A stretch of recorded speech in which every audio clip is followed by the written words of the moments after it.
पूर्णिमा है, प्रयास करो भोलेनाथ जी को एक श्वेत चावल का दाना शंकर भगवान को समर्पित जरूर करो। और रात्रि के समय पर जब चंद्र पूर्ण आनंद के साथ में हो और यदि कोई शरीर में बहुत ज़्यादा कोई रोग ग्रसित हो गया है, कोई चर्म रोग हो गया है, कोई शरीर में कोई भयंकर रोग हो गया है, तो छोटी सी बेलपत्र शंकर भगवान पर चढ़ी हुई चंद्रमा की रोशनी में चंद्रमौलेश्वर महादेव का नाम लेकर औषधि के रूप में उसको चबा चबा कर खा लो चंद्रमा की रोशनी में। उससे वो औषधि का काम करेगी और तुम्हारे रोगों को। कौन से महादेव? चंद्रमौलेश्वर।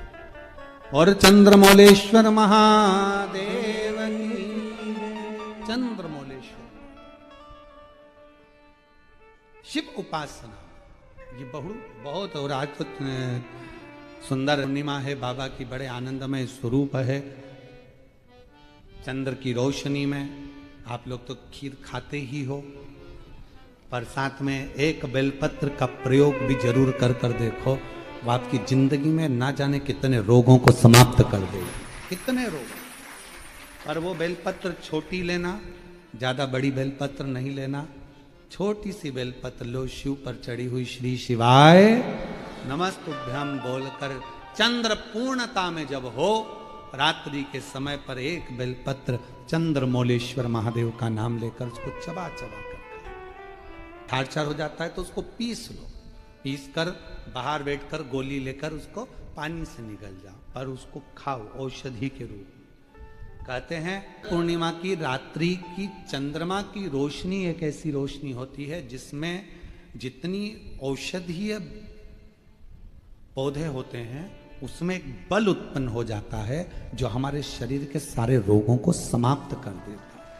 सारे हमारे यहाँ हम हमारे कुबेरेश्वर धाम पर हम बेलपत्र रखते हैं रात्रि के समय पर, और वही बेलपत्र जब कोई बहुत ज़्यादा तकलीफ में होता है तो वही बेलपत्र का चूरा बल सूख जाती है, उसको दे देते हैं, भाई यही पाते रहो, वो औषधीय तत्व है।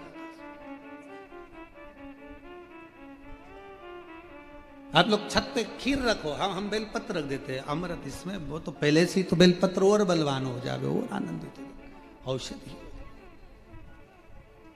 शिव तत्व है महाराज, भगवान शंकर की आराधना साधना अवश्य। लोटे में इतना बल आ गया, एक महाराज जी ने, एक महिला जल चढ़ा रही थी और महाराज जी ने उसका लोटा छुड़ा लिया। हमने एक कथा पत्र आया था टीवी पर चला वो पत्र, और अभी भी डला होगा। उन्होंने लोटा छोड़ाया और कहा इतना गंदा लोटा हो रहा तेरा, और चढ़ी पानी चढ़ाने के लिए सारा, उसने लोटा। वो महाराज की गति जो बिगड़ी, पत्नी लेकर उसी महिला के पास गई कि पति को ये बीमारी हो गई है, कुछ क्या पता क्या हो गया। वो लेकर बाबा कुबेर भंडारी के दरवाजे पर पहुंची, सूचना आई कि आपने जो पत्र पढ़ा था वो महाराज शरीर से चलते नहीं बन रहा था, पाँव मुंह सब। हमने कहा कि एक काम करो कि पात्र का अपमान हुआ है, उसी पात्र से इसका जल चढ़ा हुआ वही पात्र पानी में गलाओ, उसी पात्र को, ये हम नहीं कर रहे, ये स्कंद पुराण कुमार खंड वर्णन कर रहा है कि पात्र का अपमान का बल कितना होता है कि वो जो अप्सराएं थी वो मगर बन जाती है। पात्र का अपमान देखिएगा। हमने बस इतना ही खबर करवाई कि वो पात्र जो फेंका गया था, उसी पात्र से शिव जी पे जल चढ़ाकर, उसी पात्र, खाली पात्र को पानी में डालो, बाल्टी में डालकर उसी का स्नान कराना प्रारंभ करो। आज वो ब्राह्मण देवता वापिस चलना प्रारंभ कर दिए, शरीर में काम करना प्रारंभ। पात्र की बड़ी महत्व। दिया जलाते हो, पीतल का, तांबे का, चांदी का, स्टील का, जो दिया तुम्हारे घर में होगा रोज लगाते हो, बत्ती रोज जलाते हो, 5 दिया होंगे तो कभी बदल बदल के मांझ कर, खासा कर कर, धोकर उस दिए को लगाते हो। पर कभी विष्णु पुराण को पढ़िए, विष्णु पुराण में दीप की महिमा आई है, और विष्णु पुराण में जब दीप की महिमा को हम पढ़ते हैं तो उस दीप महिमा में वर्णन आता है कि दीप देव में इतना बल हो जाता है, रोज दीप लगता है भगवान के सामने, रोज उतारा जाता है, रोज बार बार उतरता है, उस दीप में इतना बल आ जाता है कि यदि कोई बीमार व्यक्ति है और उसका रोग समाप्त नहीं हो रहा, तो वो जो दीप है जब वो ठंडा हो गया, उसी दीप को पानी के अंदर डाल दिया जाता है और उसी पानी से उस व्यक्ति को स्नान कराना प्रारंभ कर दिया जाता है, तो उसका रोग समाप्त हो जाता है। इतना बल दीप में हो जाता है। तुम पूजन की सामग्री को, पूजन के जिस आसन पर हम बैठ कर जप करते हैं, बोलो आसन सिद्ध होता है कि नहीं होता? जम के तो बोलो। जिस माला पे हम जप करते हैं, वो माला सिद्ध होती कि नहीं होती है? माला सिद्ध हो जाती, आसन सिद्ध हो जाता है, वस्त्र सिद्ध हो जाता है। कितना कितना भाव का। शास्त्रों का अध्ययन करने वाला व्यक्ति इस सब चीजों पर स्मरण करता है कि दीप, हम कहते हैं तुम्हारे घर में ज्यादा दीपक बढ़ाने की जरूरत नहीं है, जो तुम्हारे यहाँ 4-5 दीपक हैं उसी से आरती पूजन सब करा करो, उन दियों से, क्योंकि वो दीप में बल आते चलेगा, वो दीपक में शक्ति आती चलेगी। नजदीक है भगवान, कितना बल आता है जरा विचार करिएगा। एक पानी से तुमने कपड़े धोए, वो पानी तुमने बाथरूम में फेंका कि नहीं फेंका? जम के बोलो। एक पानी से तुमने बर्तन धोए, पानी फेंका कि नहीं फेंका? बोलो जम के। फेंक दिया। पानी वही था जो तुम्हारे नीचे हापसी का, हैंडपंप का, ट्यूबवेल का, तुम्हारे नल का पानी वही था। वही पानी से कपड़े धोए, वही पानी से बर्तन धोया, और वही पानी तुमने शंकर जी को स्नान कराया। वही पानी तुम्हारे घर में जो भगवान थे उनको थाली में रखकर नहलाया। अब बताओ, जिस पानी से तुमने स्नान कराया वो पानी को तुम बाथरूम में फेंकोगे, नाली में फेंकोगे, गटर में फेंकोगे? नहीं, उस पानी को ले जाकर तुम कहीं पेड़ के नीचे, क्यारे में, तुलसा में, जहां अच्छी जगह होगी वहां डालोगे। क्यों? क्योंकि वो पानी भगवान का स्पर्श कर लिया, इसलिए पूजनीय हो गया। जो दिया भगवान के मंदिर में रोज जाता हो, जो लोटा भगवान के मंदिर में रोज जाता हो, वो अपने आप में सिद्ध होते चले जाता है, उसकी सिद्धि बढ़ती। शिव जी को आप 5 जगह पर जल चढ़ाते हो, थोड़ा ध्यान देना कथा पर। शंकर भगवान को 5 जगह पर आप जल चढ़ाते हो। मान लो अगर कोई विषम परिस्थिति है और आपको लग रहा है कि मेरा ये काम बाबा को कर देना चाहिए, ना जाने क्यों अटक रहा, तो जो जो जगह पर आप जल समर्पित करते हो, जिस जिस जगह पर आप जल समर्पित करते हो, जैसे गणेश जी की जगह पर जल समर्पित करते हो, सबको मालूम है ना, स्थान तो सबको मालूम है ना गणेश जी का। जैसे ये शिवलिंग है, ये जलाधारी है, ये 2 चरण जहां से जल चढ़ाते हैं तो ये पानी घूमकर यहां से नीचे चले जाता। अब जरा समझिएगा, आप जब शंकर जी के मंदिर, आपको लगे कि हमारा ये कार्य हो जाना चाहिए, ये कार्य हो क्यों नहीं रहा? आखिर में इतने दिन से लगी हूं, ये काम क्यों नहीं हो रहा? सबके काम हो रहे, मेरा क्यों नहीं हो रहा? तो विश्वास रखकर 5 सोमवार, 6 सोमवार, 7 सोमवार इसको कर कर देखिएगा। गणेश जी का स्थान जहां से पानी बहता है उसके सीधे हाथ पर, वहां पर एक बेलपत्र समर्पित कर कर थोड़ा सा जल वहां समर्पित करिए। षडानंद कार्तिकेय का स्थान, एक बेलपत्र समर्पित कर कर थोड़ा सा जल वहां समर्पित करिए। अशोक सुंदरी का स्थान, थोड़ा सा जल समर्पित करने से पहले एक बेलपत्र, फिर जल। 3 स्थान। चौथा, मां पार्वती जी का हस्त कमल, एक बेलपत्र समर्पित कर कर जल चारों तरफ चढ़ाने के बाद में 5वां, शिवलिंग के ऊपर बेलपत्र समर्पित कर कर पूर्ण जल शंकर को समर्पित कर देना। ये 5 स्थान का चढ़ा हुआ जल आपके जो काम अटक रहे हैं, जो कार्य में आपको तकलीफ आ रही है, आप बाबा को बस एक बेलपत्र और एक लोटे जल में से 5 स्थान पर जल समर्पित करने पर आप तुरंत 2 महीना भी नहीं लगेगा, मेरा विश्वास कहता है 15 या 20 दिन में बाबा उसको स्वीकार कर। पहला जल कहां चढ़ाना है? जम के बोलो जरा। गणेश जी वाला स्थान। दूसरा, कार्तिकेय वाला स्थान। अब इसको समझ लेना आप अच्छे से। हम ये नहीं कह रहे हैं कि तुम गणेश जी की मूर्ति पे चढ़ाओ, हमने ये नहीं बोला। हमने ये भी नहीं बोला कि कार्तिकेय जी की मूर्ति पे जल चढ़ाओ, हमने ये भी नहीं बोला कि माता पार्वती जी की मूर्ति पे जल चढ़ाओ।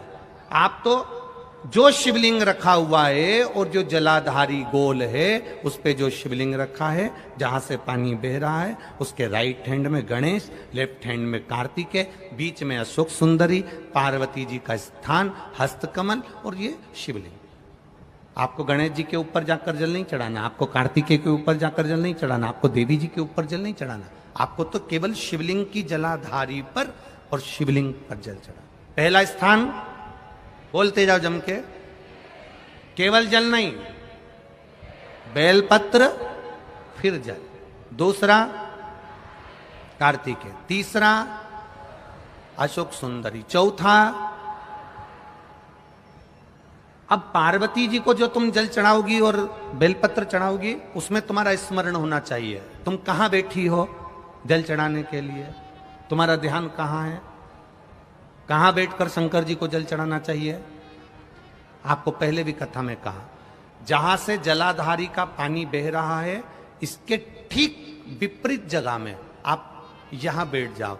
उत्तर दिशा में पानी जाता है तो आप दक्षिण दिशा में बैठकर उत्तर की ओर मुख कर कर बाबा के, मां पार्वती जी के हस्त कमल पर बेलपत्र रखोगी, जल चढ़ाओगी और वहीं से बाबा को तुरंत आनंद के साथ में बेलपत्र चढ़ाकर जल चढ़ाओगी। भले खड़े होकर या वहां जाकर तुम यहां पर जल चढ़ा दो, परंतु उसके बाद में जब आप जल चढ़ाओगी, जब बाबा पार्वती जी को जब बेलपत्र और जल चढ़ाओगी तो आपका मुख कहां होना चाहिए, जहां से पार्वती, जहां से ये जल बहकर जा रहा हो, यहां बैठोगे तो जल जहां बहकर जा रहा है उधर की साइड तुम्हारा मुख हो जाएगा, उत्तर की साइड तुम्हारा मुख हो जाएगा और बाबा को आप जल समर्पित कर।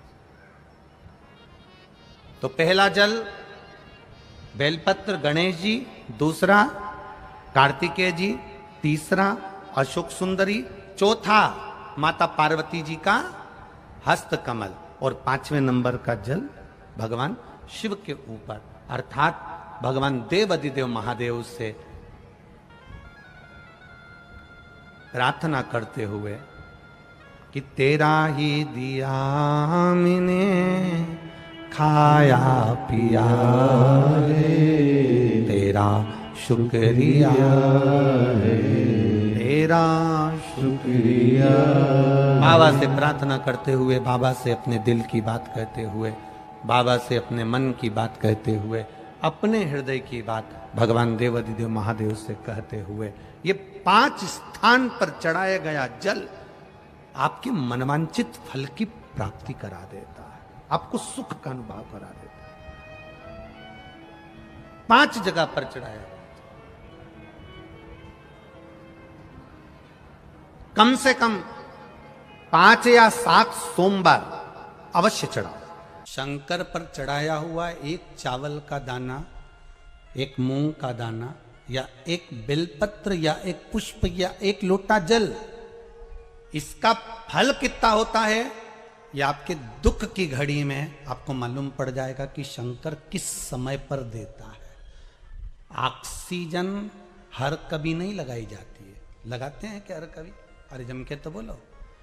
वेंटिलेटर पर हर कभी नहीं सुलाया जाता जब उस समय कुछ बचा ही नहीं है। अब लग रहा है डॉक्टर को कि इसका शरीर काम नहीं कर रहा, इसका शरीर किसी काम का नहीं रहा, अब इसका शरीर सपोर्ट ही नहीं कर रहा, तो फिर उसको ऑक्सीजन लगाई गई, फिर उसको आईसीयू में डाला गया, फिर उसको वेंटिलेटर लगाया गया, फिर उसको मशीनें लगाई गई कि अब इसका शरीर इसके बल पर चलेगा। उसी तरह शिव महापुराण की कथा कहती है, आपने एक चावल का दाना चढ़ाया, एक बेलपत्र चढ़ाई, एक लोटा पानी चढ़ाया, ये पानी का फल, ये बेलपत्र का फल, ये पुष्प का फल तुम्हें ऐसे ही प्राप्त नहीं हो जाएगा। भगवान देखता है, जैसे डॉक्टर को लगता है कि अब ऑक्सीजन की जरूरत है, ऑक्सीजन लगा दो, अब वेंटिलेटर की जरूरत है, वेंटिलेटर लगा दो, अब इस चीज की जरूरत है, ये मशीन लगा दो। उसी तरह भगवान भी देखता है कि तेरे दुख की घड़ी में जब तेरे सामने कहीं काल मंडराने लगता है, दुख आने लगता है, तब भगवान भी, तूने जो बेलपत्र चढ़ाई है वो ऑक्सीजन का काम कर कर भगवान तेरे काम को सपोर्ट देता है। तूने एक लोटा पानी चढ़ाया है, भगवान कहता है ये मेरे लिए वेंटिलेटर के बराबर। तेरे को तकलीफ आएगी, तेरे को कष्ट आएगा, तेरी बीमारी बढ़ेगी, तेरे को अगर धन की जरूरत पड़ेगी, तेरे को दुख आएगा, तो समझ लेना तूने जो एक लोटा पानी चढ़ाया है वो तेरे सामने आकर खड़ा हो जाएगा। ये जल खाली नहीं जा सकता, ये बेलपत्र खाली नहीं जा सकता, ये एक पुष्प जो भगवान को चढ़ाया गया है ये खाली नहीं जा सकता। तू जो चढ़ाया है वो तुझे प्राप्त होगा। जो तूने समर्पित करा है वो तुझे मिलेगा।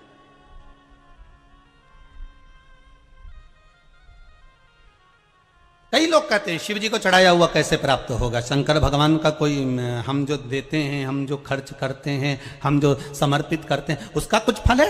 आपने अगर शिव महापुराण में 1 रुपया भी लगाया है, 1 रुपया भी लगाया है, तारीख लिख लेना, दिन लिख लेना, तिथि लिख लेना और वही तारीख अगले साल मिला लेना कि जो तुमने खर्च करा, ये टेंट में, ये बिछात में, ये भोजन में, ये भंडारे में, ये बिछात में, ये पूजन में जो तुमने खर्च करा उसको लिख कर रखना कि कितना खर्च करा और उसका कितना मिलता है वो अगले साल की यही तारीख और ये तिथि मिला लेना, यही तारीख और ये तिथि मिला लेना, उसका बढ़ोतरी कर कर कितना प्राप्त हुआ है वो आप मिला कर रखिए। आपको कितना मिला वो बाबा ही जानता है, वो बाबा ही करने वाला।